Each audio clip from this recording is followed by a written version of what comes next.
And we are live. All right. Welcome, ladies and gentlemen. Oh, I got to do my thing. I have a.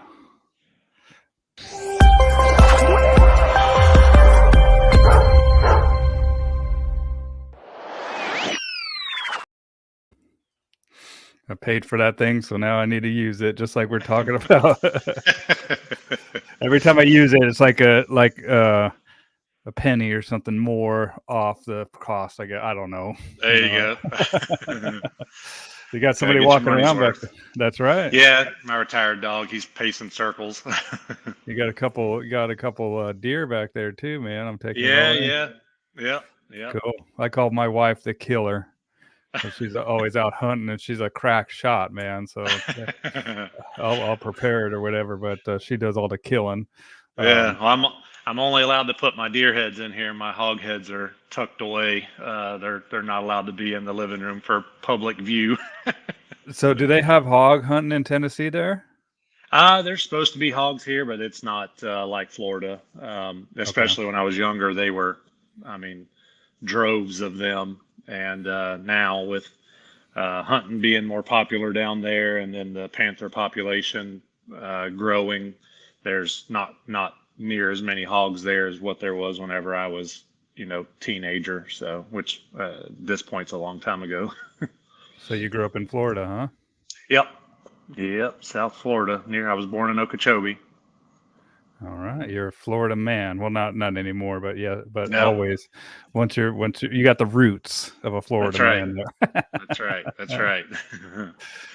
I'm going to share this on my personal page on Facebook. Do you want to give everybody a quick little rundown on who you are and where you're located at, Mike? Yes, sir. So my name is Mike Lilley. Me and my wife are the owners of MLK9, which is a few franchise locations, two trainers in Orlando, a trainer in North Carolina, two trainers in Iowa, and soon to be Minnesota. So all of them are canine handlers, and just as a side gig, cops don't make a ton of money some places, so just a good way for them to have that supplemental income. And then here in Tennessee, we are the owners of Ridgeside Canine Knoxville. We're just outside of Knoxville in Alcoa. We're located at 3333 Regal Drive. We do in-house at Ridgeside. We do boarding, daycare, grooming, and training. We have several different training programs. So MLK9, I mean those are your initials, but Yep. that's the franchise, right? Yeah, so that was our company that after our small company that we had in Florida whenever I was part-time training pets as a cop. When we moved up here, we just started in MLK9 from the ground up. Had no clue how to build a website, didn't know anything about social media. I mean, I knew nothing about it. So whenever I got my first computer as a game warden, I barely knew how to turn it on. So it has been a process of learning for us for sure. So, but MLK9 was our sole Knoxville training company, and we have grown it to where now it is pretty much me teaching seminars, and then the locations where our trainers are training. So we're in Knoxville, is just Ridgeside K9 Knoxville now. So. And is that now? Is that an affiliate with MLK9, or is that something completely separate? Yeah, so Ridgeside, we are a franchise of Ridgeside Canine. Aaron Taylor is the owner of it. So there's multiple locations of Ridgeside, and so we just started the Knoxville, picked the ball up with Knoxville, and rolled with it. So How creative, man! That's pretty cool. So you're helping him, and was he in the law enforcement as well, or is he? Aaron, yep, Yeah, yep. So Aaron. he's Okay. yep. So there's several Rich Hartnett and Eric Stanbro, their owners, Jeremy Nix. They've got Ridge Sides as well. So it just was good business decision for us to be able to kind of expand our footprint here in Knoxville. To be able, our goal was to always be a much larger location than just doing training. Okay. We wanted to provide boarding, daycare, grooming, because there was a large need for it here. So it took us a bit to get to really find a location. I mean, we were looking for a 10,000 square foot or larger building, and God works in great ways and got us a building on 2 acres, fully fenced. It was pretty rough, but we've put quite a bit of our money into it, and some help from Ridgeside and headquarters, and got it up and going, man. We couldn't be happier. Cool. So it's a little bit more services offered than MLK9. So can Oh, for MLK9 kind of sure. okay. Just There, training. Yeah. Yeah. just Just the training. training And aspect. yeah. And I was doing working dogs for a good little bit as MLK9, but man, it just was pulling me away from growing that pet side that I knew we needed to get on track. And when the phone's ringing off the hook and I'm in a suit or I'm laying a track or something like that, I've got to be able to answer that phone. And so we kind of phased working dogs out, except for me, traveling and teaching seminars. And now I've got some stuff going with a couple different agencies that I think is going to fit really well for us here, where I can get back into working dogs a little bit more with agencies that, one, are close by, two, they're very forward thinking, they're wanting to kind of transition into some more modern stuff. So that's my goal, is if a unit is wanting to do better and make some changes and realize that there's some better stuff out there, then I'm all about it, man. I eat, sleep, drink, and breathe the working dog stuff. So Yeah, and you're a NAPOPO graduate as well. yes, sir. Yep. Yep. So yeah, that's Yep. what Bart talks about. Is like, look, man, you guys, we got to have the best. And I mean, every single person's got one of these. Where's mine at? I don't know where my phone went. Oh, it's right here. One of these things on them, Yeah. with the camera, That's right. everything, right? So there's Yeah. eyeballs on you always as That's right. a law enforcement sheriff. Yeah. And if you're sloppy with your handling, if you're sloppy with your knowledge of That's right. how to approach situations with this dog, That's right. and then Yep. everybody turns into that quarterback, and That's exactly right. That's exactly right. And the biggest issue I have with, uh, kind of the way things run in some areas is there are dogs going out to do jobs, whether it's looking for a missing, endangered person, or looking for a bad guy that's done something really bad that we need to find him and get him into a jail cell.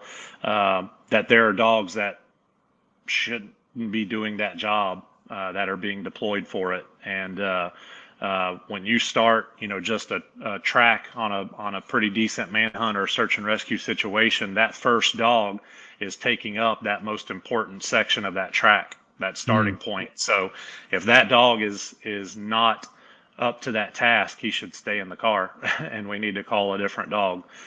So that's the mindset of these couple of agencies that I'm hoping I can be working with here pretty soon, and that is right in alignment with my thought process. If we're putting a half-cocked dog on the ground, then we're not doing what we should be doing. And if training is, that's one big thing I preach, is training needs to be to a level of perfection. Because if in training we can be perfect, then when that deployment happens where we have just kind of every bad thing that can go at us, helicopter above us, perimeter's not working right, backup not staying with us, tracking through thick woods. When that happens, if our training isn't perfect, well, then we're probably going to fall apart pretty fast and not find anybody. If our training is up to that level of perfection, then we're probably going to do pretty good in that deployment. well, and even when the training's up to perfection too, we still have the nuances of stress, the Mm-hmm. stress on the perpetrator that you're chasing after, but also Yep. the stress of yourself, Right. right, and everybody else around you. The movement Yep. changes, the smells changes, the Yep. dogs see with their nose. Yep. And so even with the amount of training and getting it to that perfection, there's still things that can't be recreated in the real That's world right. that are present. Is that correct? That's right. Yep. Yep. That's exactly right. And where I worked in Florida with the sheriff's office, we had the luxury of being able to deploy on live situations pretty regularly. Okay. So we got to go to training night with some situations where we either did okay or we failed, and really work on that that evolution of training to mimic that live deployment situation. So do it until we got it right, and then go to the next one. And how does it fail? I mean, the dog blows off the track. I mean, there's so many questions that are coming to my mind right Yeah, now, and then yeah. we'll talk about this a little bit, but then I want to talk about you, what got you into law enforcement, your history, and all that stuff too. So, what are the ways that you see most common the working dog fails? That, on a track situation, they never are understanding the task that they're being asked to do. So they're getting out of the car and maybe kind of bebopping around. Most often, what I see is they're just looking for a bite, where we need them to engage their nose, stop utilizing their eyes. And then the other biggest issue that I see is that internal clock of that dog has not been extended to fit a long manhunt. They have been indoctrinated in training where maybe they track for 100 yards, 200 yards, 300 yards, and then there's a bite, or maybe they clear a yard or two, or one commercial fenced in area, and then there's a bite. So once they hit that threshold where they're maxed out on their internal clock, now they start biting leashes, they start biting handlers, they start peeing on everything, they start sniffing everything. That's not what we need them to do. And then it goes downhill really fast. And that's when most handlers, will call the search. But because that dog just hasn't been prepared for that situation, they don't have clarity of task. They've been given way too many bites in training to be able to communicate to them that their eyes are not going to lead them to success. They need to rely on their nose, because even the strongest dogs in the world that are just biting and have the best gripping and best outing, if they can't find them, there's nothing to bite. So they need to be able to utilize their nose and work until the handler says, okay, we're done. Not until they decide that they are done, because their internal clock has been set through training reps to run out at a specific amount of time, which most often is quite a bit shorter than a normal manhunt would be. And we see the same thing in detection. Where detection is being done for a certification, 5 hides, 7 cars, where it's not about finding the odor. That's not the thing that's impressive. It's a dog saying there is no odor here. Going out and just running blank after blank, or going out and hunting for a track and then saying, hey, there's no track here, not dragging the handler into a wild goose chase. Yeah, or using that nose, and I remember the man trailing exercise that I was do. The dog would blow right by you, blow by Hmm. you again, right, and Yep. not being insistent that there's something Right. here, man. I just haven't Hmm. found it, and I need to kind of Yep. wind it down to the nuance of where this person is, and that would be the Exactly. clarity of task that you talk about, Exactly. Yep. Less right? doing what I teach is very, very, very few bites on tracks. I try to, with most dogs, toys are just not something that we need to have until that clarity of task is there. Learning through existential, being able to get multiple reps in a very low state of drive is when we get that clarity of task. And then also teaching tracking in a very low state of drive, because if the dog is tracking for a guy that's going to try to kill him or his handler and his backup, and the dog is gassed 200 yards into the track because he's just looking to hurt something, well, when they do find it and it's a fight for their lives, they're not a force multiplier. They're just a hindrance in that use of force situation. So then you're worried about the dog overheating while on the bite because he's exhausted himself in the first few feet of that track, where we need to lower that state of drive, and that way the dog can track for as long as he needs to, be very clear of that task, and then when there needs to be that use of force, the dog can engage with a full tank of gas. So how do you do that? Like, is it just long ass tracking, like, and then and just letting the dog? Man, there's so many things that come to mind. Yeah. Yeah, So what I start with is very short tracks. very short If tracks. if Okay.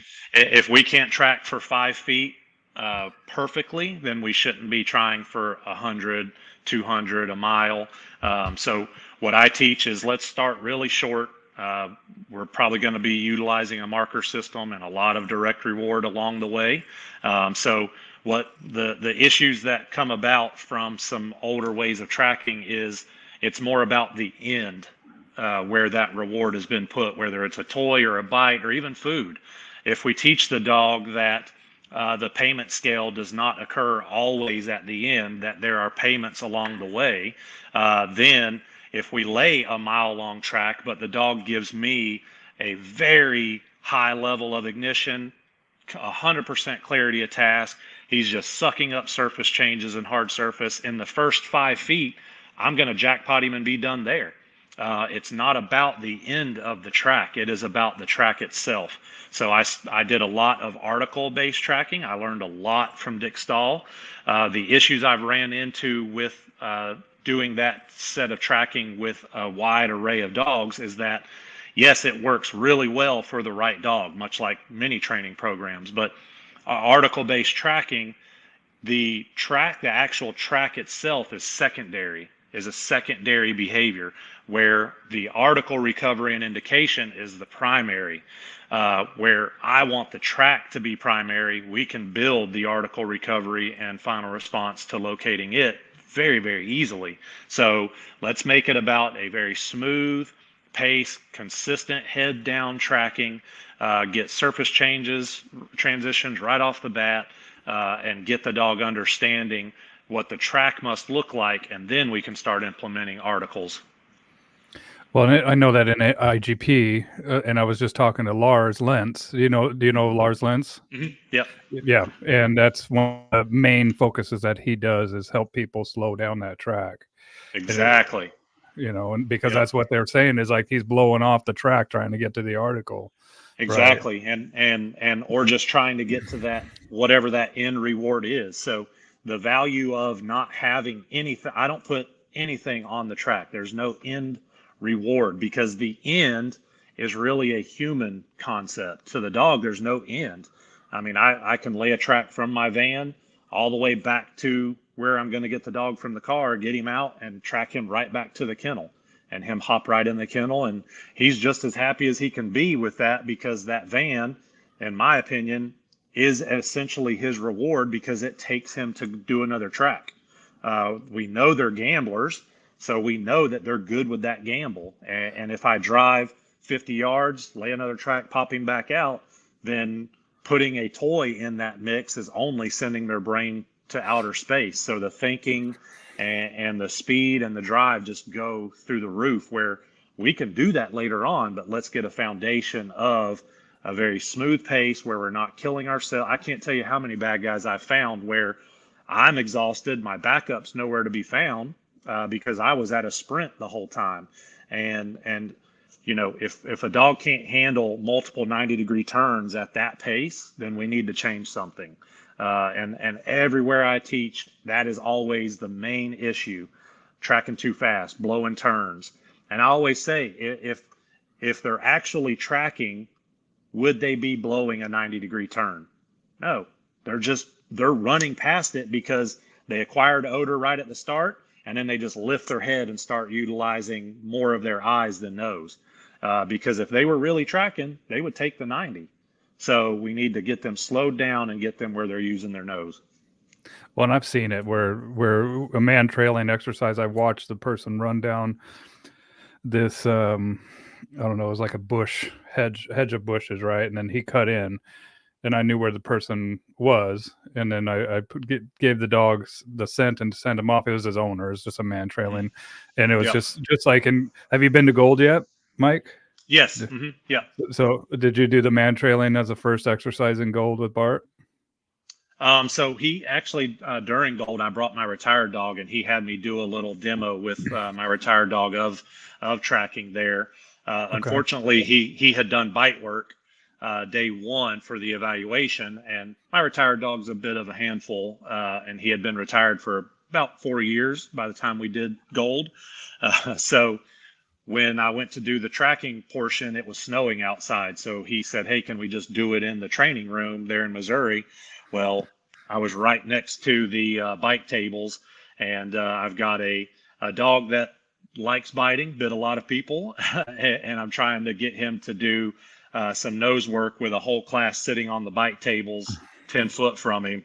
And so it didn't go as well as it should have, but that's just how dogs work, man. He was not understanding a in the building tracking scenario. So, Well, but the reason I ask, Mike, I mean, is that's what we did outside, and I can only imagine. And not only that, but most people that watch this are professionals, and they know. But sometimes my clients are like, "What? Your dogs don't always listen to you. Your dogs like you live in doggy mecca." And I'm like, "No, dude, yeah, they're dogs, you know." And yep, they're like, and sometimes they find that reassuring that, look, man, we're that's all right, dealing with this shit, man. Like that's these right, dogs are going to be dogs, and they're going to, that's right. try to do what they do. But I always say it's much like a mechanic. Mechanics' cars are always broke down. Trainers' dogs are always the worst. I call them the preacher's kids, my dogs, That's because right. That's they, right. Because we're always working on everybody else's dogs. that's right, right? You hear that? Yeah, yeah. Yeah, one of my dogs right down here on my feet here. But what Yeah. I was saying is a 90, man, is I was watching this dog go down that hedge, and this is how I knew that this dog was using their nose, because first off, their head was on the ground.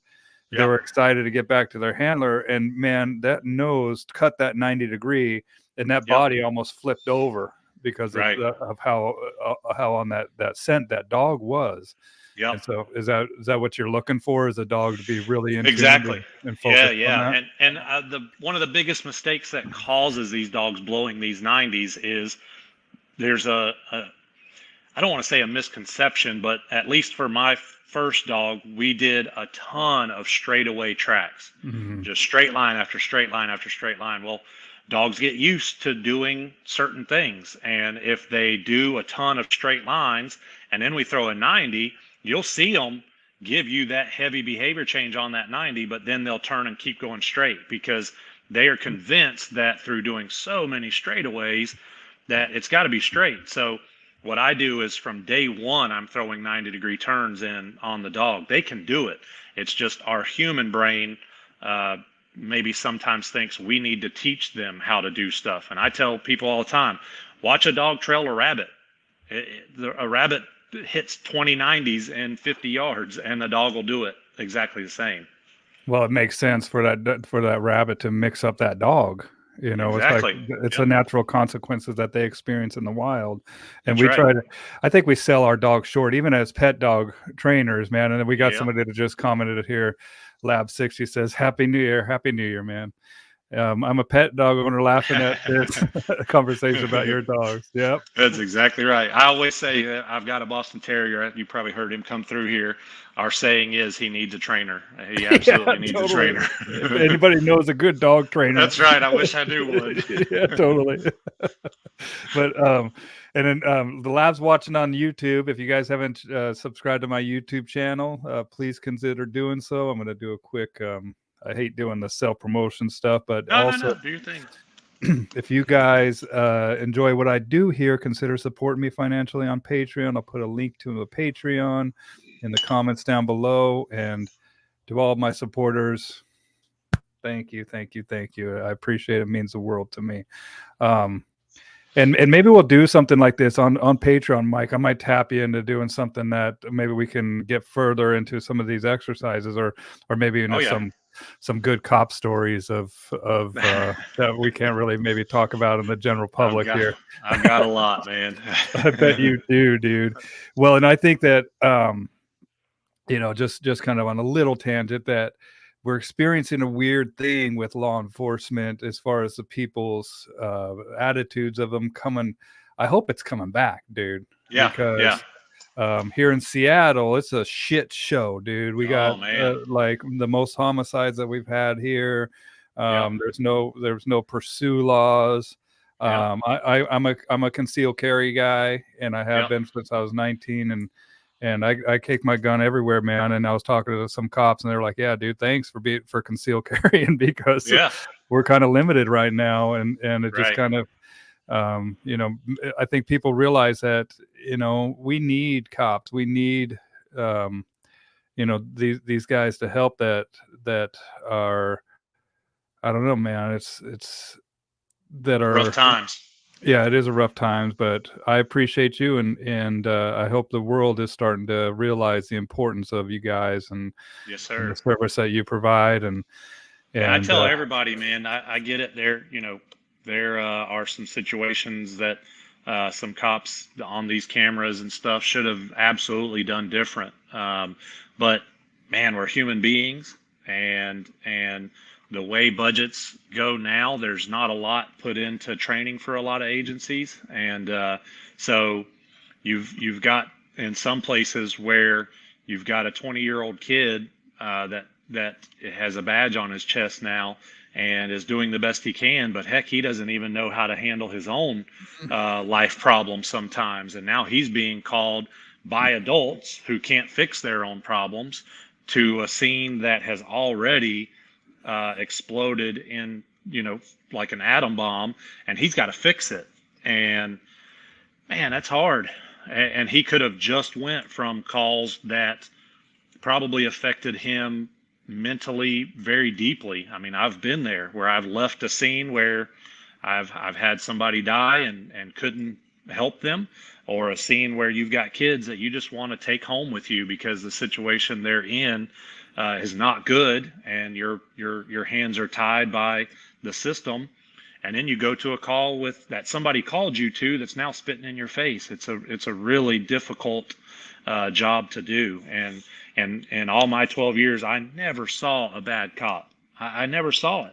I saw decisions that were made in the blink of an eye in a situation that was very high stress. That, yeah, it could have been a different decision, but man, these people that Monday morning quarterback it, come do a ride along. Come put in an application. Come see how it is, because you waiting on a fax machine to go off at your office all day is a far cry difference from ours running sometimes call to call to call. It can be something. So, well, and ever since they put cameras on cops too, man, I think that it's helped because absolutely. people see that, oh Yep. man, this guy's going into a crazy situation. He's dealing with Yep. these literal idiots. Yep. Or this kid running around in the middle of a highway or something like that. That's And it right. just kind of like, people don't think about that in their normal day life, where this is something That's that you right. guys deal with often. And it saved guys. One of my homeboys had a lady make a really nasty complaint on him from a DUI arrest, and they reviewed the camera footage. She had written out a statement saying he had done all these things. Watched the camera footage, not anything.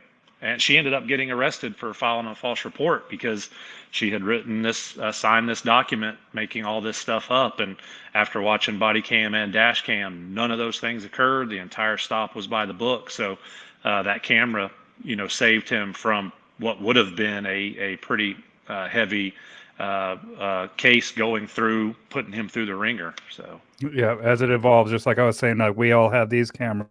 That's right. And there's the yaya that's laying right there on my feet. That it works both ways, man. Yeah. And that, and not everybody's good in this world, man. And that's right. the other aspect of this. Like, to not know that true evil exists in this world gives Boy. evil people an advantage, because they Yep. want to be kept in the dark, and they want to be. Yep. And I get it, because good people, they're good, and it's natural for Mhm. us to mirror. So if we're Yep. good, we think everybody else is good. But Yep. that's not the case. And the sooner that you realize that, That's and right. it's like it's wild to me. Yep. That I always said that I would talk with friends, after, maybe I'm at the coffee shop on a day off and seeing, people I know coming in, and, oh, how's work been? Oh, we had this, we had that. Oh my gosh, you mean that actually happens? Yeah, on a nightly basis. When those street lights come on, and you're going to bed, it can be a different world. So yeah, it happens, and there are really, really bad people out there. Yeah, that love this crap. Teresa Cameron, do you know Teresa? I don't think so. Oh, she's great, dude.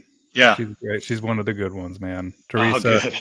Mike Lilley. She knows Derek Kraus, who, shout out to Derek, Oh, Mr. oh, my Crazy boy. Man.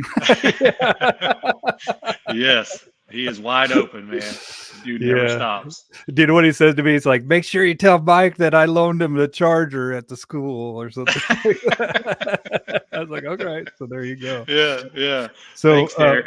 yeah, thanks, buddy. And Derek and I will be doing another live stream. He's one of my favorites. So, of course, Good, we're gonna be good. doing. So, Mike, what called you to be a police officer? So that's a crazy one. So whenever I was a kid, man, I hunted all the time. That's what I grew up doing was hog hunting, and I remember, as a kid, us getting stopped by the game warden and my dad hunting, and my dad never had much nice to say about game wardens when we got stopped. But I realized, man, that's a really cool job, and through like '07, '08, construction was doing really bad. And I decided, hey, I think this is my time to put in for Fish and Wildlife in Florida. I'd gotten word that they weren't on a hiring freeze at the time, so put in my application, and after the first round not getting selected, putting back in and getting selected the second round, that was where it went. So it it wasn't like this calling like some people say they have to go to law enforcement.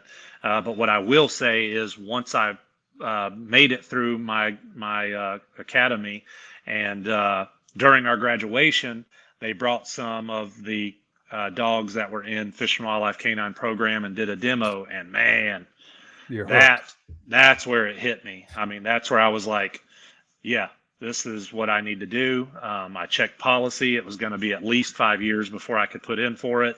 And I was like, shoot, man, I'm going to do everything I can to get put in for it. So it's more of a, I really thought it was a cool job, and put all my effort into getting hired and getting through the tryout process. But then once I was able to see that they had dogs and what they did, because I'd never seen a police dog before.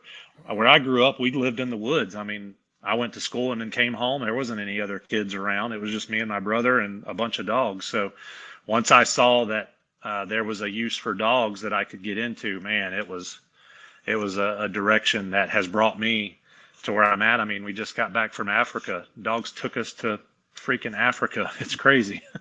Yeah, that's wild. And then and do they do tracking? Do they do poached? What are dogs' main purpose in Fish and Wildlife? Yeah, so we track, do man tracking, whether it's missing people, missing hunters. We track criminals. I tracked a bunch of bad guys with my dog. He was a yellow lab. Obviously not a patrol dog, but I tracked a lot of bad guys with him. And some people have a kind of look down on that, but I'm a firm believer that you can have the best bite dog in the world on the end of the leash and have really bad backup, and you're going to get hurt. So you're only as safe as your backup can keep you. Doesn't matter the dog at the end of the leash. So that's another conversation. So they look for all different types of fish and game, and it really depends on the area you work in, because the Panhandle is going to have different saltwater species than South Florida is going to have. We did alligator, deer, turkey, bear meat. So it was all conservation meat was our detection. And then I did a lot of firearm recovery just as articles. So I would be called pretty regularly from some of the local sheriff's offices to do an article search for firearms, sometimes ditch large. a gun or something? Yeah. Okay. We had one of my big ones. My first one was a home invasion kidnapping. The sheriff's office had arrived on scene. They caught the guys. The guys had changed clothes somewhere, so they were pretty certain they had their guys. And they had a point A from where they left the the crime had been committed, and then point B where they had been located. So now we had to kind of search the in between, and my dog ended up finding a firearm. Less than a minute of being on the ground, he found the gun, and then got called back 3 days later, and he actually found the holster for that gun, and then he found a ski mask, gloves, shirt, and pants from both of the guys, and they had tucked them under some vines, and my dog was just ripping at these vines, and I started kicking them back, and there were the there were those articles that after DNA testing tied those guys right to the crime. That we never even saw the inside of a courtroom from that case. So Very cool, man. It's just mind blowing how that dog's nose works. Do you know yeah. the Scent Logics dude, David? Yes. Yep. Yeah. I've met him, talked to him a couple times. No, I don't know him super well, but yeah. Yeah, we talk about, just the different applications of the odors that he makes and Yep. how dogs kind of see with their nose. Right. And I can't even imagine, dude, what this world looks like to them, even in pitch black, That's right. running out there, and they can smell not just the article, but also Everything about it.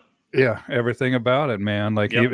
anything that article touched, so that holster, right, Yep. and then also the clothes as well. Yep. Gary says, "Hola, what's up, Gary? Hey guys, make sure you share this. We'll get some more people watching this. And if you guys have any questions for Mike, let us know in the comments. And I'm also streaming this, I guess, on X or Twitter, which is now shows the comments here. I used to have an iPad Oh, where I cool. read the comments, but now if you're on X or follow me there, Bow Wow Bill, and I can post up if you guys have any comments that you're watching on that platform. Let me know, and we'll ask them here. So conservations, meat. Do you ever worry about an alligator getting your dog at Oh all? yeah. And that's just as being a cop in Florida and a canine handler in Florida, every handler's got to be cognizant of that. You do not just let them go drink out of a pond because there's a very high likelihood that there is a gator or multiple in it. So they learn to drink from water faucets and water hoses and pools in people's yards as you're looking for somebody. So never, ever do they get to drink from anything naturally made out in the world.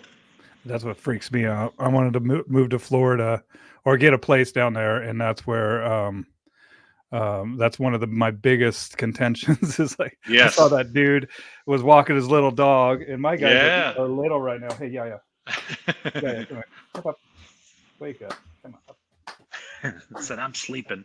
Come on, do it. She's on hardwood floor right here. Oh my gosh. Yeah. Oh my gosh. You'd be a little snack, wouldn't you? Yeah. Yeah, the guy. the guy ripping the gator's mouth open and pulling his little dog out. I'm like, oh man, that dude is a thug, man. He just jumped right in. Golly, I've had plenty of hog dogs eaten by gators, and ranches I've worked on have had cow dogs eaten, and it sucks. It sucks really bad. So. A hero in that video, absolutely. Yeah. Hey, Jolie. Hey, that's my friend Jolie from Boise, Idaho. That's where I was born and raised. So, no kidding.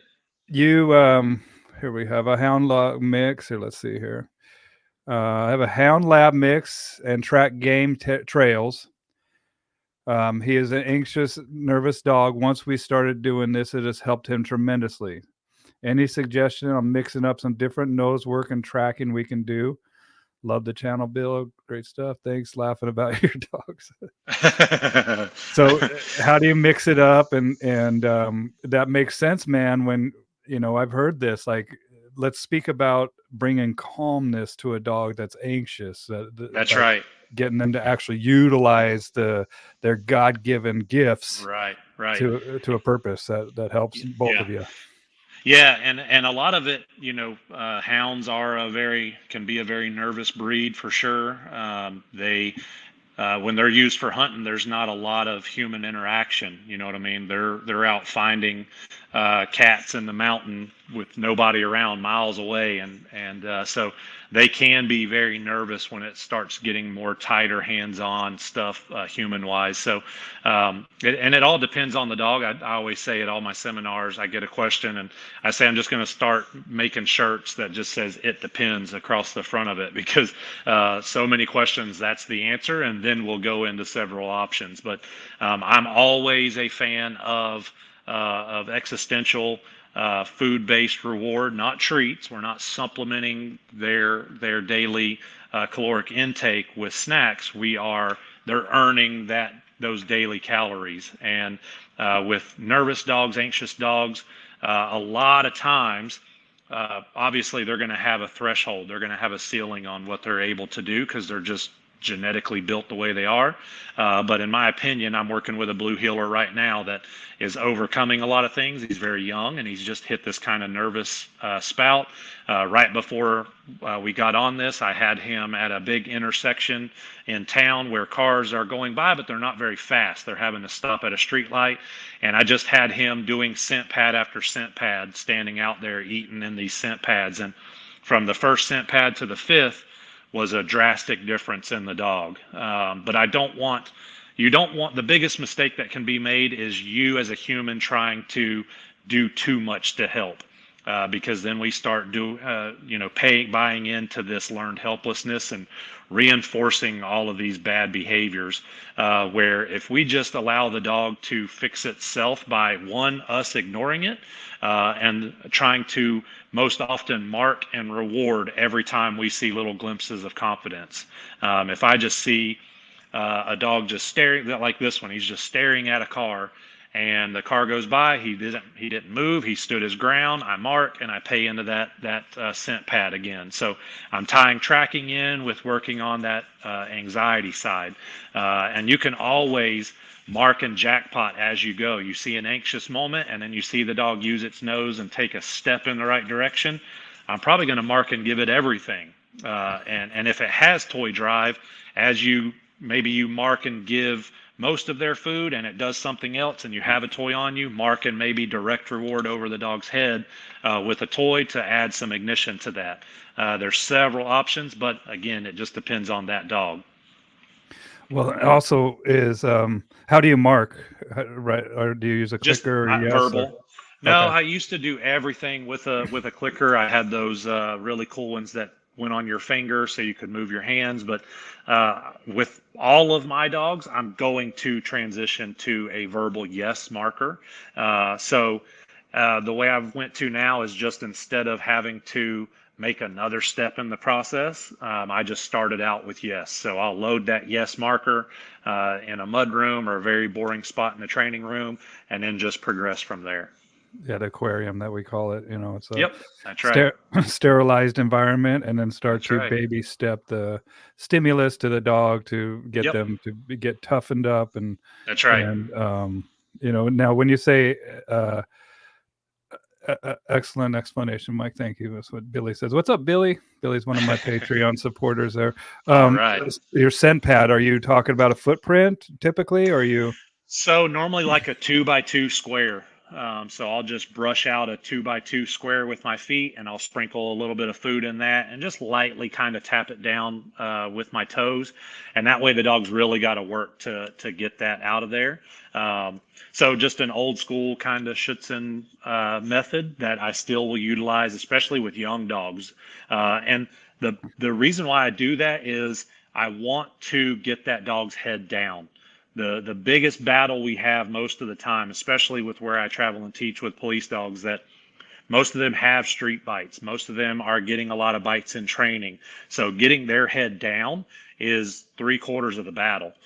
So if I can get their head down to start with, I can do, if I have a marker, existential reward system, and I can get them to think that the earth produces food if they just put their head down, makes the earth a Pez dispenser, I can do anything after that. A treat sprouter. That's right. Yeah. That's right. Absolutely. And not only that, but it becomes the dog's idea too. Right. And so Yep. that's the key. It's like what you were saying, the learned helplessness, and there is some struggle to this, but once the dog figures it out, that's so much more rewarding for that animal because they did That's it right. on their own. Right. Yep. That's right. I just posted a video on our Ridgeside page of this blue heeler I'm talking about. I'm in Home Depot with him on these stairs, those stocking ladders that they have, the big orange ones. So there's a section in the video when I rewatched it, and I remember it happening where the dog was standing on like the third step up, and I was wanting him to utilize his nose to find the food each step up. I had it kind of scattered as he went up, and he was turned around looking at me, and I reached around and tapped the step and realized what I was doing. And I just put my hand back down because I was trying to get him to do the task where I'm a huge believer of wait the dog out as soon as it utilizes its nose, whether it's looking at a distraction or it's worried about something. As soon as it uses its nose, you mark it. And that's exactly what I did. He stood there for maybe 5 more seconds. He turned around, started using his nose on that next higher step. I marked it, direct reward on that step. And then he ended up putting one of his feet up on that step to help him eat. So them building it, when it's of the dog's own creation, it's their gospel, and go into every training scenario with that mindset. And I believe you'll do 100% better. Yeah, it just takes patience. That's it. On our side, and sometimes That's right. Waiting them out is all what it's about, you know, and then rewarding that little degree of. That's right. Right, and even if it's just one little step. That's it. I was in Australia, and one of the Special Forces commando guys watched me work the first dog, and he said, in your PowerPoint, you said, do nothing. He said, you quite literally mean do nothing. And I said, yeah, you can wait there for hours. Eventually, the dog is going to give you something that is different than what they're giving you currently, and you can mark that. And then you'll just start stacking those brick after brick and build a solid foundation. I assume that's a little easier for the puppies or the ones that are younger that haven't been classically conditioned to always listen to that handler. And right. Then, you know, because then you see the dog lay down or do something that they don't know what's happening, and you need to wait them out even longer. Yeah, and what's tough is, you know, whenever I'm teaching, I'm probably working with units that aren't on a marker system, definitely are not using food reward, have baggage, sometimes really bad baggage of training. Yes, and then they are thriving on the street. They're getting a lot of street bites. And man, when you walk into a situation like that and you've got to get the dog to do really high level tracking in 3 days time, and the dogs are trying to bite me, it can be really tough. So that's what made me transition to the way I do tracking now, is because seminars were kind of getting busier, and I can't go into a seminar trying to teach article-based tracking. That takes, you know, months to get that really solid, where I needed to be able to give handlers something to put in their toolbox and really get them to see a good bit of transition in the first couple of days, so that they would buy into it, so that they would stick with it and just keep working. Cops are pretty bad sometimes. If it doesn't work within 5 or 6 days, they're going back to what they were doing. So I'm always stressing, man, just keep working at it. Keep evaluating. Is what I'm trying to communicate to the dog how they are perceiving it. Always look at how the dog's perceiving it. Well, and it's a lot of times their life on the line that has brought a degree of expectation to the next level. Then we have the luxury of having, you know, weeks and months to wait this out. And so it makes sense now that you would start with short tracks. Short tracks, easy victories, and then showing, hey, look, this is how we start this. Now we just need to make that bridge bigger and bigger and bigger, and now that's your job when I leave here. Now you know, between this little bridge and that little bridge and that little bridge, now we just need to keep on widening that. And then let me share. So this is your dog training site, Ridgeville Canine in Knoxville here. Yeah, Ridgeside, Knoxville. Ridgeside, excuse me. This is it right here, right? Yep. Okay. And so do you have videos? You said that there was a video. Is that for people that are that's on our social media? That's on our just on my social media page. So it was to our Ridgeside Canine Knoxville Instagram and Facebook. So for Ridgeside, it's all pet dog training, grooming, daycare, boarding, and then but most of the time, if I'm doing working dog stuff, I will post it on MLK9, and then I'll share it to Ridgeside. But that blue heeler is on our Ridgeside Canine Knoxville Instagram and Facebook. I posted that, I think, about noon today. So. Oh, really? Here, let me see. Watch this, dude. Pew. Can you see this? Oh. Yep, just like that. So, and we got, so it looks like, so with pet dogs, we, you know, I see you using some of the blue, what is it? Blue dog or whatever, those places. Yep. Right. Yep. Those four paws, four pets. Yep. Yep. I don't see it on here. Is this yours? Yeah, this is you. Yeah. Yeah. It should go to Reels on there. Click the Reels tab. Where the hell's the Reels tab, dude? I don't know. About pension, maybe photos here, and then see. And then look under videos on there.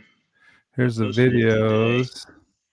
37 weeks ago. So this is a long. These are. I don't know why I don't see the ones that are.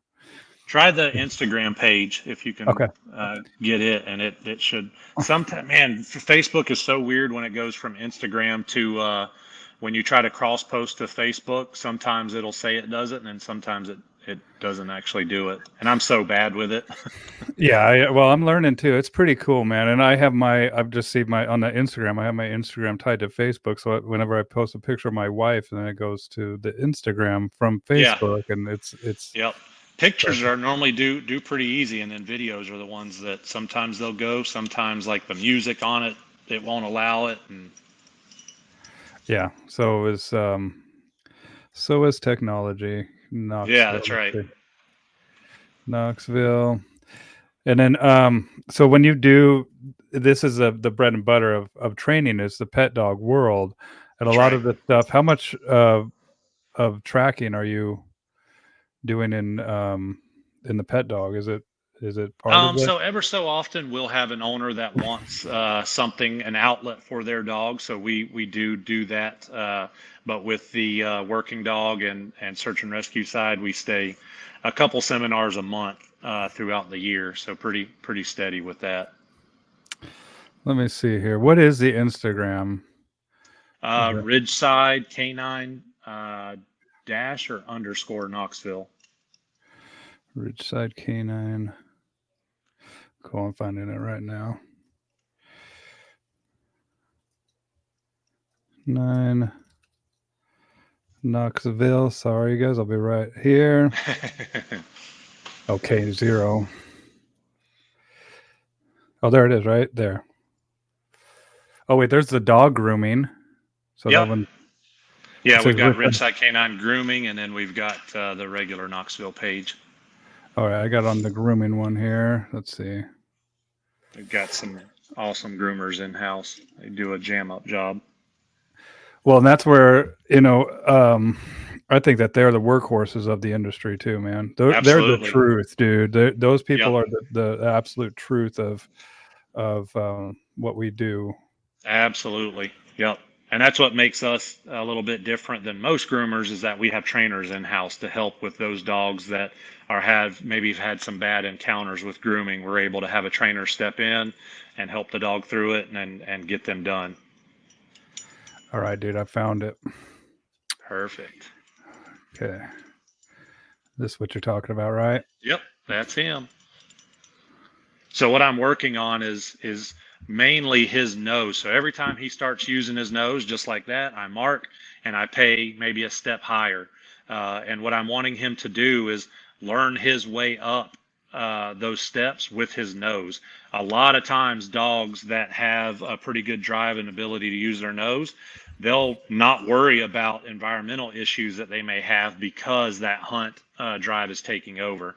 And so he went under that step hunting for another piece of food. I marked and I let him up. And this, I'm going to do a step-by-step video in this. I talk about leash pressure and things like that. And he ends up working his way like 3 steps up. But I'm just letting him build this. I'm just standing back marking and he is creating this. And it makes sense to me because he might knock a kibble off with his nose, right, on the other side. That's right. So that's why exactly how we ended. Is I pull him down. As soon as he hits the ground, he starts hunting all around it, going under the step and getting food. So he's got to hunt for every piece. And so in his mind, his nose touching the steps or the ground just makes everything a Pez dispenser that's at his disposal. Beautiful. And it's like, and what I'm seeing too is like you're not handing them those treats out of your hand. You're letting Nope. those treats fall where they will. And That's then right. if he does knock them off, well, guess what? You're going to knock them off, and you got to That's find right. them. That's And right. that's going to cause more seeking behavior. That's And right. then I Trying just to saw, build that tough operant animal. yeah, and I just saw a dude walking by, and he could care Oh less. yeah. There was Right. there was guys going by, and that the distance from my phone to where he's at is maybe 3 feet. I mean, it's an aisle, so it's pretty tight. And on the next aisle over, when the sound's on, you can hear a forklift running and beeping, and he could have cared less. Right on, man. Yeah, and that's, I mean, a good example about, how this stuff starts, right? That's right. And you don't need special equipment, man. That was a No. Home Slip Depot. lead and my pocket full of food. That's it. That's what I call urban agility, right? It's like That's right. just utilize. You don't need to go to agility class. You don't need to go to No. special dog training. We got the world around That's right. us, Yep. and we can't control the world, but we can train our dogs to exist in it, That's right. right? And I tell people, like, back in the day when I was a cop, I would start dogs for a long period of time in these very sterile environments, like nobody around, and they would get to be very, very good, and then I would start transitioning into the real world. The problem is we have laid this foundation in this sterile environment, and now we've changed the rules completely to people running around and talking in cars. So once I get that marker loaded in that sterile environment, I immediately go to doing the work in the real world, because it's nothing to the dog at that point. If we build the training picture in that sterile environment and then we try to move, well, now we've changed everything. We start back over. So going to Home Depot, I think a dog that's going to want to do agility and getting those reps in Home Depot as compared to a dog doing it in a training room where it's just trainer, dog, and equipment. When you come to the field, the one that's been in Home Depot, I guarantee is going to do better, because environmentals is where dogs fail more than anything else, I think. Yeah, they're associative thinkers, and That's right. they're going to associate the experience that's going on at that moment, Exactly. right? And that's how they Yep. learn. Yep. And now And they're whatever you're shaping in training, whatever the environment looks like, is what you're shaping. So you're teaching them that it works there, not anywhere else. Yep, and you're also teaching them, hey, look, there's random shit that shows up here, like, and Exactly. I'll have my surround sound, and then I'll even put on sounds on the YouTube, and then I'll as soon as the dog starts getting comfortable eating. Yep. Do you ever do box feeding at all? So I've got a set of boxes that I utilize, and I mainly use them for dogs that have issues, Right. that are being aggressive to odor, maybe have been trained on some popper boxes, and it's just built aggression because of toy drop popping out of odor. But for me, I start dogs in the environment I want them. Like for detection dogs, I go to a classroom, a warehouse with whatever, and I build a search pattern, just them searching. And then once I have that going pretty well, then I will start plugging all of my odors in, distractions, proofing, and target odors all at the same time.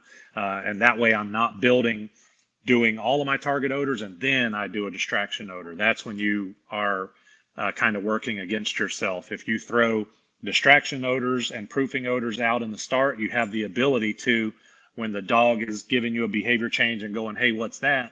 You just ignore it. Once they move along and give you that behavior change to a target odor, you mark and reward that. Makes sense.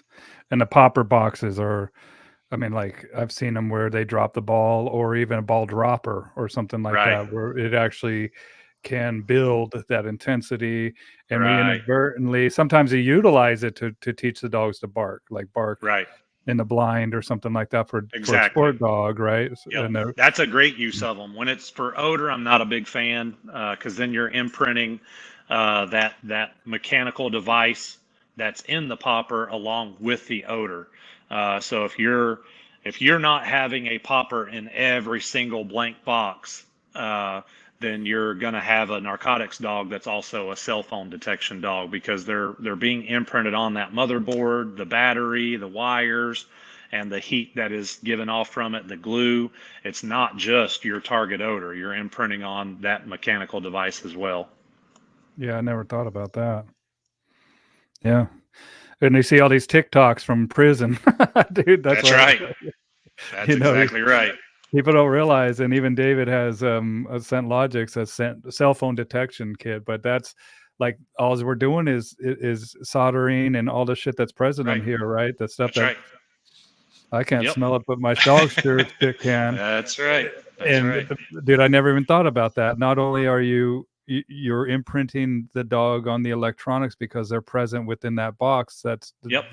the actuator and the mechanisms that are That's making right. it possible for Yep. this box to release Everybody that will toy.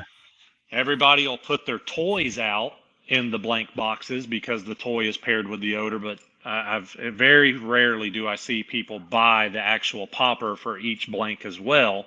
And then I've seen so many dogs in certifications when I was a cop alert on, like in a classroom. The teachers have those Chromebook charging stations where they would just slide the kids' Chromebooks into to charge. I'd see dog after dog alert on that thing, and there be no odor there. And I'm a firm believer that it's those dogs. Every one of them, you ask them, were they imprinted with popper boxes, and that's exactly what they were imprinted on. So I think once their internal clock ran out, they just defaulted to that other part of the odor. Wild. I never thought about that, man. That's why I do these live streams. People think that I do Yeah. them for everybody else. No, I do them so I can learn that. Yeah, and that's why I imprint in the environments I'm going to work in. I do a lot of permeation, so I'm going to do permeated stickers and magnets. That way, the dog understands that the searchable areas that are profitable are not just drawers where we all are always hiding stuff. That it needs to be flat blank walls. It needs to be backs of chairs.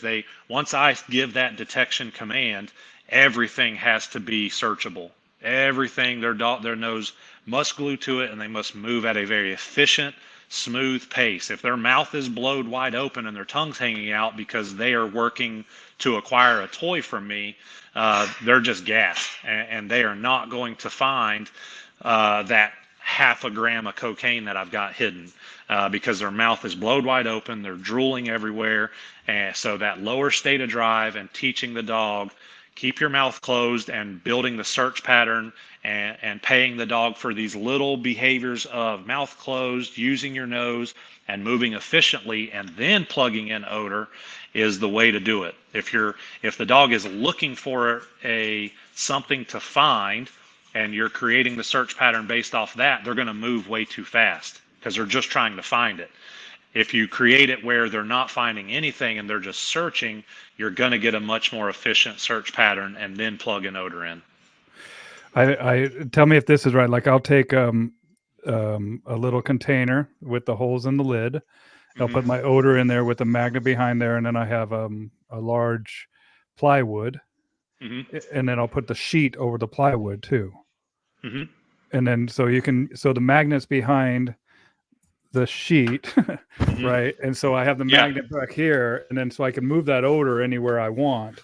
Right, because right. it's right up here, but the dog doesn't see that. The dog has to utilize their nose. Exactly, and nothing visual for them to cue on. That's the downfall of boxes or tubes, for the most part, and this is just my opinion, is we start teaching close your mouth, put your nose in the box or the tube, and if it's a blank, they pull their head out, their mouth opens, they cruise as fast as they can to the next box, then their mouth closes, pokes in that. So we're not building a consistent mouth closed pace. We're paying them to move quickly to get to where the hide is, and a lot of times building that mouth open, and then we're just adding fuel to that fire by paying with a toy instead of a lower state of drive, which would be food. Wild. Now, what about discrimination, like showing the dog the scent and then having them find it? Do you do that with the glass jar? So and tracking, yes, and detection, not really. But tracking, absolutely. I'm going to, it may be a bag that I have the odor in if it's a search and rescue situation and we've got clothing. If it's a jar with some hair or a toothbrush, the hardest part is dogs will always want to fight you putting that up to their nose when I want to make sure I really make a good presentation to the dog from the article up to their muzzle. So I'm going to wet the dog's face with their, I'm going to give them a second to drink. Then I'm going to scoop some water, wet their whole muzzle, their nose, their mouth, inside their lips. Then I'm going to bring them out to do the task, present them with that article. I'm going to cup their nose just gently, and then allow me to touch that article all around their nose and then give them the task. So they've got to learn how to not fight me in that process, allow me to do that, and then they can go to work. And I present it, I mark and pay. I touch, I mark and pay, and then build from there. You're like, dude, I'm trying to help you here. You know? Exactly. I'm trying to help. And then, so why do you do the moisture around the nose? Yes. So I'm not a believer that bloodhounds are better than all dogs at tracking. I'm a believer that a dog that has all that slobber and moisture on their face will go longer. So I've seen far too many times a dog that understands what they're doing start to work, and then you start to see that white foam in their mouth. And then it looks like the dog that knows exactly what they're doing all of a sudden knows nothing. They're not doing the task. They're walking right by odor. And then I've taken them immediately. Just say, for example, at our school, I taught all of our dogs how to jump and put their feet on the water fountains in the school. And then we could turn it on and they would drink from the kids' water fountain. As soon as you cleared that white foam out of their mouth and got their nose wet again, it was right back to working efficiently. So I have all the handlers start by wetting all of their muzzle, especially on hot days and we're tracking. It just helps keep that moisture alive longer. I'm no scientist. I don't have any background in proving it scientifically, but I've tracked a lot. And in South Florida, very hot, dry, sandy orange groves where when their noses stay wet and we keep their face hydrated, they do better. It's got to be kind of a cooling effect a little Exactly. bit too. You know? Yep, exactly. Yeah, and the best tracks I've ever had were right after a rain or during a rain. So, the odor staying wet and kind of moisturizing the dog's face as well. We've always done better when that's happened. Or in the morning with the dew, right? And 100%. That's where we do the IGP tracks, because you can see the footprints really easily as well. Absolutely. Yep. It accumulates on that dog's nose and keeps them hydrated. Yep. Let's go to the comments here.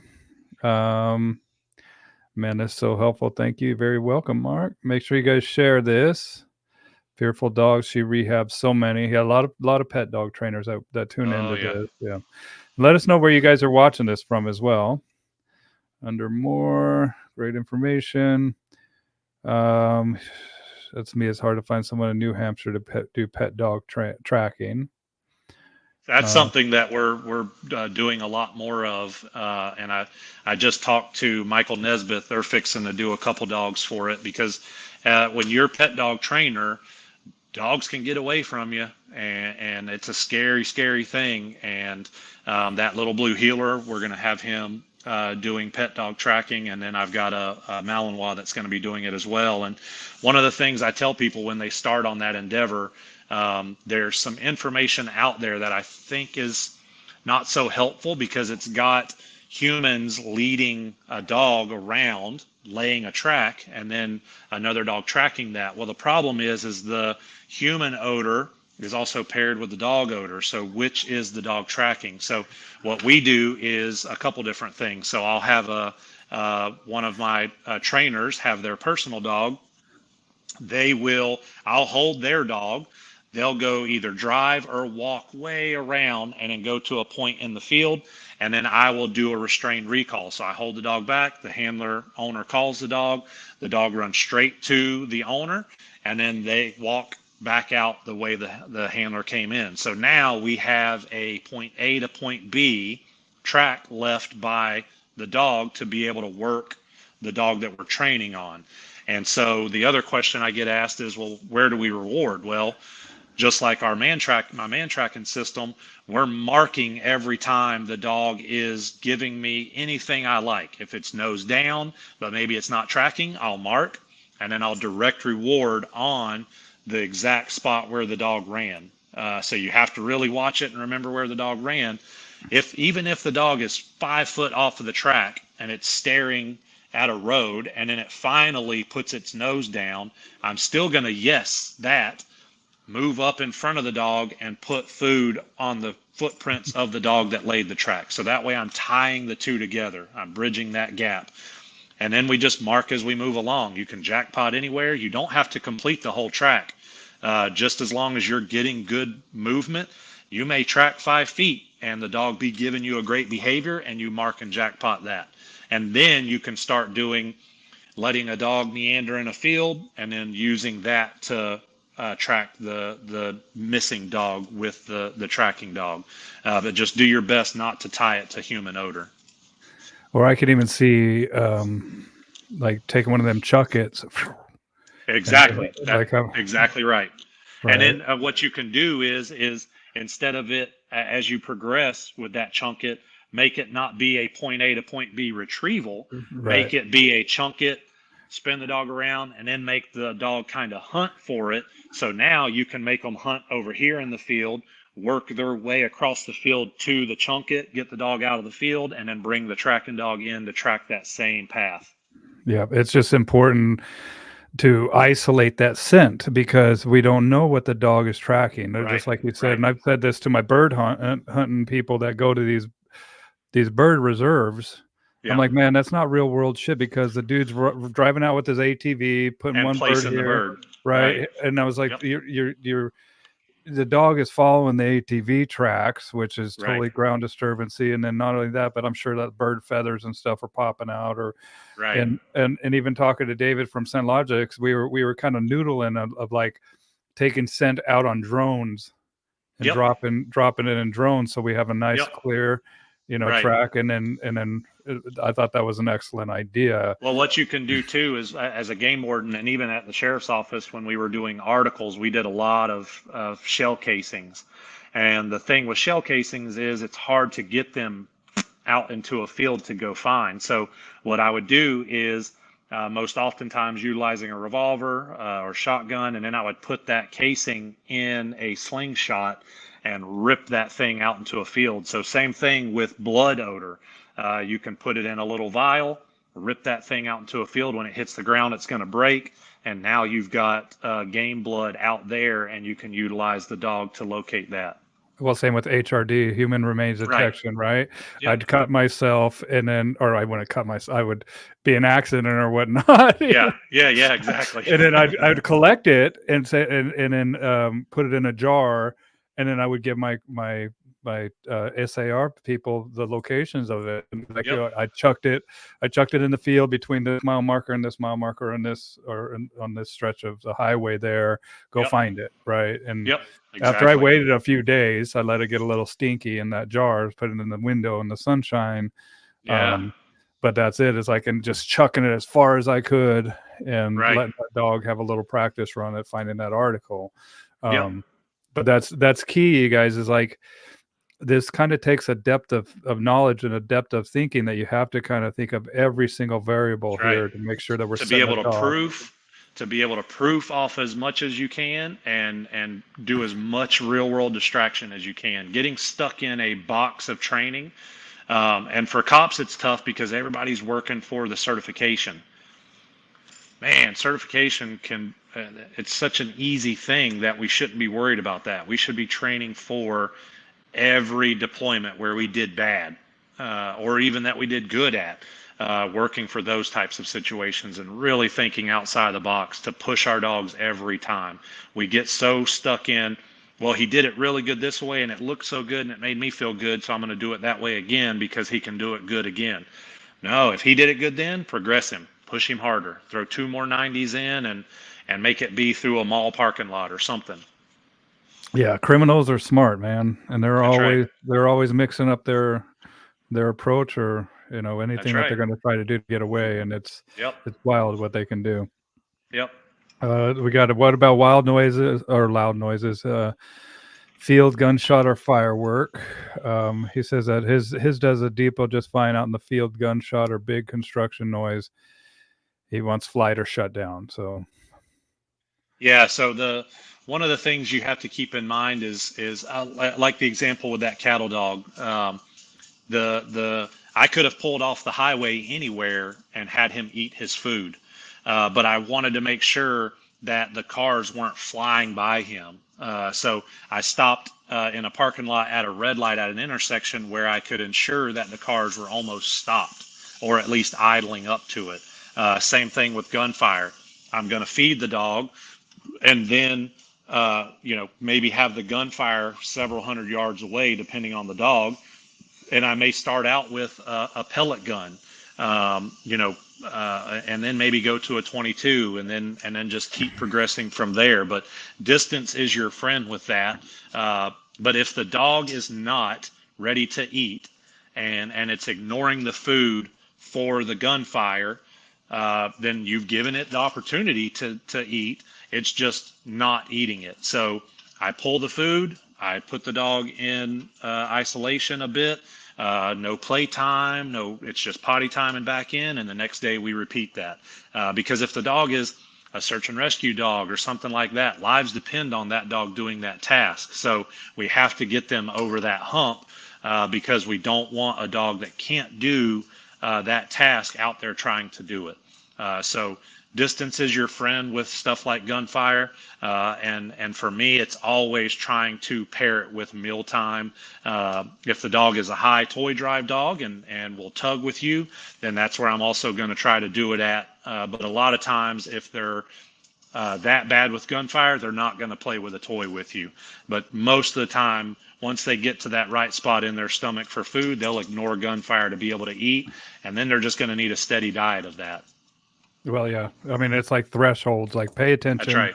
to how far that gunfire was or whatever that noise was. Maybe it's a garbage man down the street just picked up a Right. right, and it's just it's chaos. We're gonna encounter chaos in order in the world. Chaos and order is just a natural rhythm of the Yep. world that we exist in. And so what I'll do, especially if I'm starting that dog in the aquarium or in the training room or whatnot, I might throw a bowl behind me or something like Yep. that. That's right. Just something random that they're going to experience there, where now they know they're safe. And it might Yep. be, what the heck was that? But as soon as they start eating, I might mark that again and give them a jackpot Exactly. even more, right? And just Yep. let them know, hey, look, Exactly. this doesn't always mean something bad, dude. Like That's right. this cacophony could mean that That's right. that something better is coming down the pipeline. But We just want neutrality. That's it. Just yeah, not care either way. And I think the biggest mistake is speaking during any of this. I don't tell them good. The only thing I'm going to do is say yes. That's it. Because if a gunshot goes off and they've been running from it, and then finally a gunshot goes off and they don't run, and you tell the dog good job, well, the idea between his ears may still be, I'm scared of that gunshot and I'm still being weird, but I didn't run from it. And now we've reinforced the idea that's happening between his ears, and it wasn't a good idea. So just ignore them and mark when you see something positive. yeah, it's uncertainty. It might not be reflected in the physical action, but he's still uncertain about the Right. environment. Exactly. And we're just not there yet. It's when Right. when they can care less and they start eating or whatever.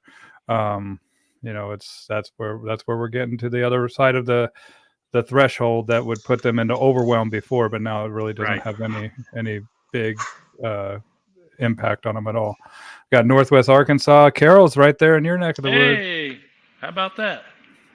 And then Tucson, Arizona. What are your thoughts on long line tracking?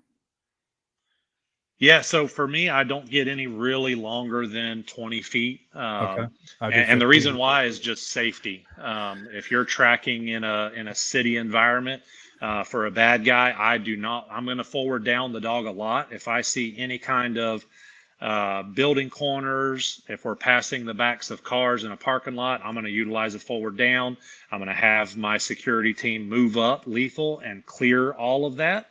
And they may move 100 yards ahead of the dog, clearing it. And then once they deem it clear, they come back to me and I put the dog back to work. But too long, if you're tracking like search and rescue, I think you can let the dog get out a little bit further. The problem is if you're tracking in any kind of a wood setting, a long line can get you all kinds of tanglement in between you and the dog. So keeping less ability for that to happen, and also having a functional forward down will help you much, much more. How do you teach that forward down? Just So I started obviously with teaching just a normal down command, but then for me, I want the forward down to be when they are out ahead of me and I give that down command, they stay target locked on the task at hand. not turn So around and they look at you. Yeah. exactly, yeah. So what I'll do as I'm building it, I've got the dog downing. Now I'm going to start moving where the dog's no longer facing me. And in order to do that, I will place a food bowl out ahead of the dog, put them have somebody hold them, have the food go out. I'll stand next to the dog, tell the dog down. As soon as they start to offer that behavior, I'm marking they can go get it, direct reward. So once and then I'll start working on where I'm feeding the line a little more and then down, then they still go out and get that reward straight out ahead of them. So keeping them target locked on the task is very important, because in the real world, when I implement that down command, I want my dog downing, pivoting on its nose, because it should be tracking. It downs with its nose on the ground. And while that team does whatever they need to do, or maybe it's just a break, or maybe my leash is tangled, it allows the dog to kind of zero back in on source of the track like you would a rifle. And then when you get untangled or deem it clear, you put them back to work, you'll see them shift right or left a couple feet, inches, whatever, and you're right back on footprints again. I love it. Well, and it's also the long line. I mean, just so it doesn't get tangled, but it also doesn't correct that dog if he's flying Right. after a track and really, really hot on the trail of this track, and then boom, he gets hung up on something and just got himself a correction for doing absolutely nothing wrong. It's kind of setting him up for some failure. So, you do utilize e-collar, I assume. Oh yeah. Every bit of tracking, detection, whatever is going to be loaded on the e-collar, because when that dog is working and I start really pushing into distracting environments, I want to be able to, especially when I hand the dog off to a handler, be able to implement a very high level distraction while they're tracking. The dog engages the distraction. I'm able to tap a button, and that means turn your nose on, move away from me, and go back to work. So often e-collars mean come to me, get into a heel, come to me, get into a down, whatever the case may be, where I want the e-collar to mean turn your nose on and go hunt away from me, and it to be able to turn that on immediately. Yeah, I love it. Well, and that's what typically the long line would be used for, and then that negative reinforcement of holding that little tension on that line, letting that dog pull and track. But that could also bring about some excitement to get to the end as well. Right. Where we don't have, I kind of like I tell you, like you're a wizard in that dog's eyes, man. He just felt you from way across here. That's right. Right. And then they're like, whoa, it's time to go to work. The wizard just called me to duty. Right. And That's right. Yep. And not only that, but now you also have a tool to speak to that dog in any environment, no matter how 100%. rich that stimulus is. That's you can cut through that clutter to talk to that dog always. Yep. And I'm a firm believer that working dogs should not be running around without remote collars on. They should not be working without e-collars on, because you have to have that ability to communicate with them. And a lot, especially here in Tennessee, it was a learning curve because Florida's flat. So there's no mountains that we're going to be tracking up the side of, where here there's a lot of that. And so I started doing a lot more off-leash tracking. Well, when the dog starts to get out of sight, this is something we talked about really in depth in Africa, is off-leash tracking. In order to do off-leash tracking effectively, in my opinion, you have to have that forward down. So if the dog is 200 yards ahead of you and is about to enter a wood line, that's where I'm going to utilize that forward down. And you have to have that line of communication between you and that animal. So what brought you to Africa? And let's talk about that for a little bit, if you don't mind. Yeah. It was super cool. So it's the Canine Ranger Project. Me, Mike Nesbitt, a few other trainers, Evan Nolte, all of us went out to Africa to work with the anti-poaching canine units out there. So we were able to work with canine handlers from multiple different reserves and bring some some more modern stuff to them. So there was Elise was, yeah, there you go. Elise was working with handlers on the human medical side. Mike Nesbitt was working with them on bite work and theory. Evan was working with them on the dog medical side, and Josh Rowland was working with them on the team tactics and movement. And then I, of course, was working with them on tracking. And so that was also a learning curve for me because these guys will be tracking for, 15, 20 kilometers, where in law enforcement, most of my tracks, I mean, if they hit a mile, that was really, really strange. That was a rare thing. So these guys are running daily. They're out there walking perimeters of their reserves with their dogs in 105-degree weather.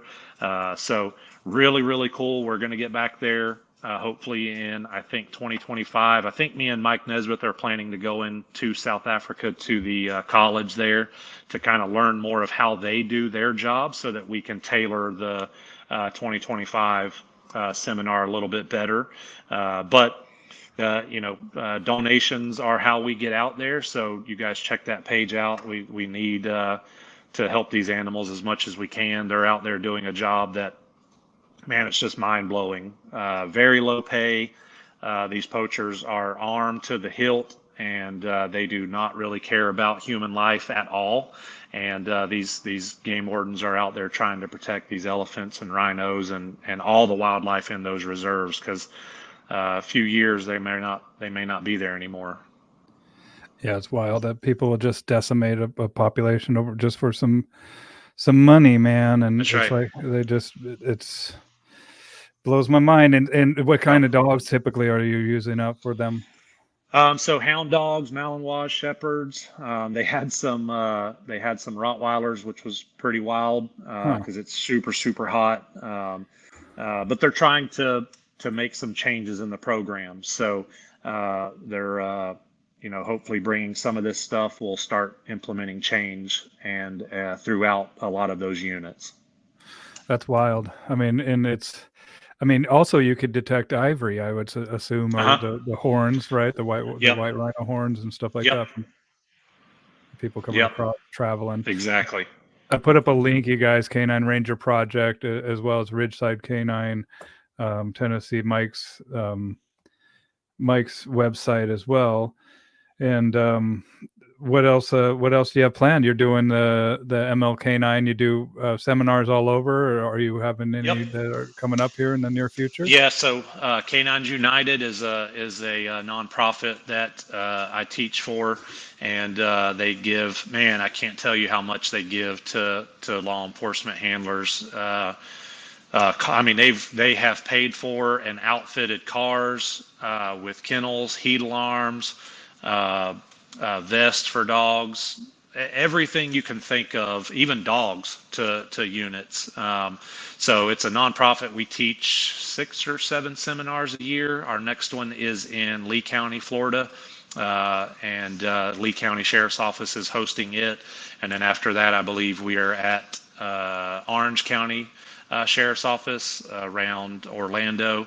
But man, I teach with Mike Gooseby, Jay Nix, Mike Nesbitt, Carlos Ramirez, Mike Swerchak comes out. Brady Smith is also a instructor with us, and man, it's a really really awesome thing where we're able to go around to these agencies that may not get much in the way of training and provide free training for all these guys. So we, like I said, next is is in Lee County, Florida. Everything is free for these handlers. All the stuff that Canines United donates is completely free, and they honor all the fallen dogs every year. Miss Debbie is the founder there. I think that's her in that picture there on the left, and really wild story of how this got started. But check that website out, man. It's super, super awesome. I love going to these things and being able to help out. Well, it's part of being part of the solution, offering education, Right. and that's it, man. Is like there is no remaining ignorant in the age of information is a That's right. choice, right? And so, and you're one of the people that are taking action. Let me make sure I get a link to this website as well, and people, you can donate to them as well if you want to help out canine units. And that's one of the things that I've been talking with, and maybe I'll pick your brain too, dude, because I've had Yeah. some sheriffs and police officers locally, because I am a gold multiplicator up here, Yep. wanting to do stuff at my gold schools, and Yeah. I want to serve them, and I actually would like to do a law enforcement centric class by Yeah. itself, right? And Yeah. so it's good to know And that people like you. Go where ahead. are you at? Just north of Seattle, Washington. Okay, okay. I think we're always looking for places to do Canines United seminars at.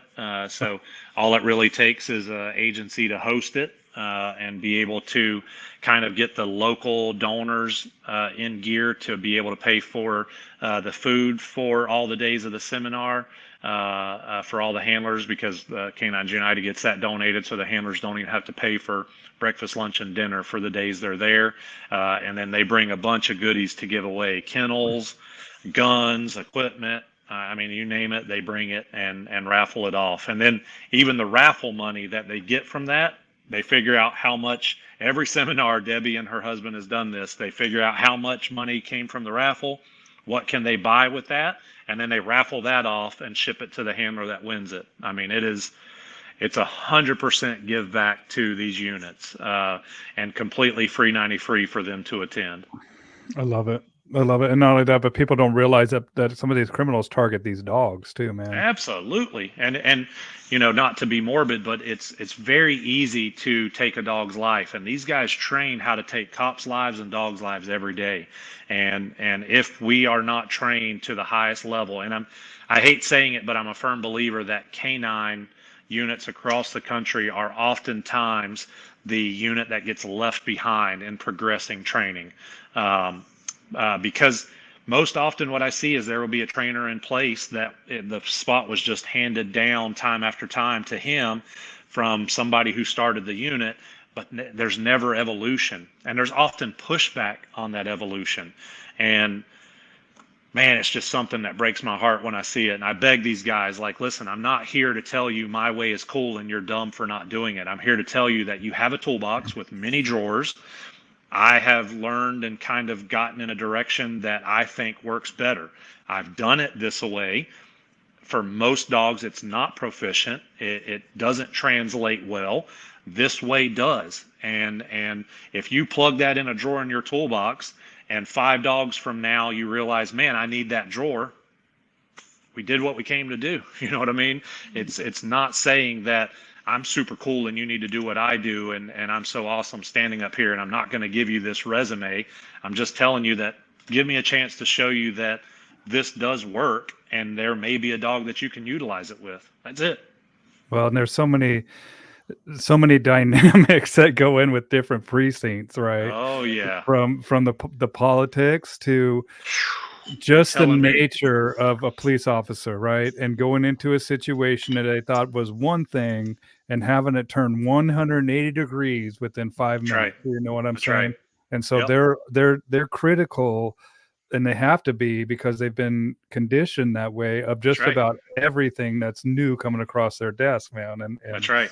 I get it. And sometimes this takes them a little while to trust and know and That's right. implement this new way of doing things. Yep. But at the end of the day, I think that, I'm in it for the dogs, and you are too, I That's right. assume. And it's Yep. basically that whatever we have to do, and it's just sometimes it's it's hard Yeah, because yeah, for sure. there's no magic pill or no nothing that's going to make this change That's right. happen.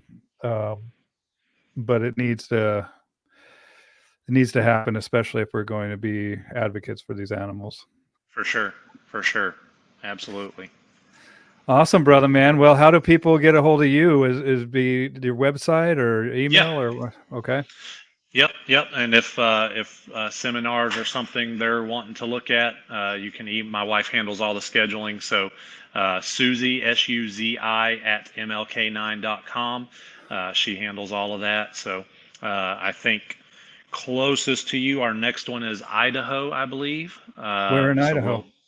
Where's that seminar in Idaho, bud? Boise.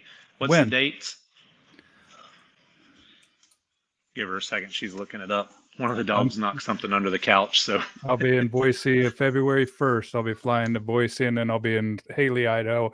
I fly around and I do private training with pet dog owners all around the country where they fly me out cool. and I stay with them. And no kidding. it's not cheap at all, but yeah, for sure. Really involved and really fun. So we'll be in Boise at CRK9 on May 24th through 26th doing a tracking and detection seminar out there. So I believe it's open to everybody, law enforcement, search and rescue, private groups. So cool.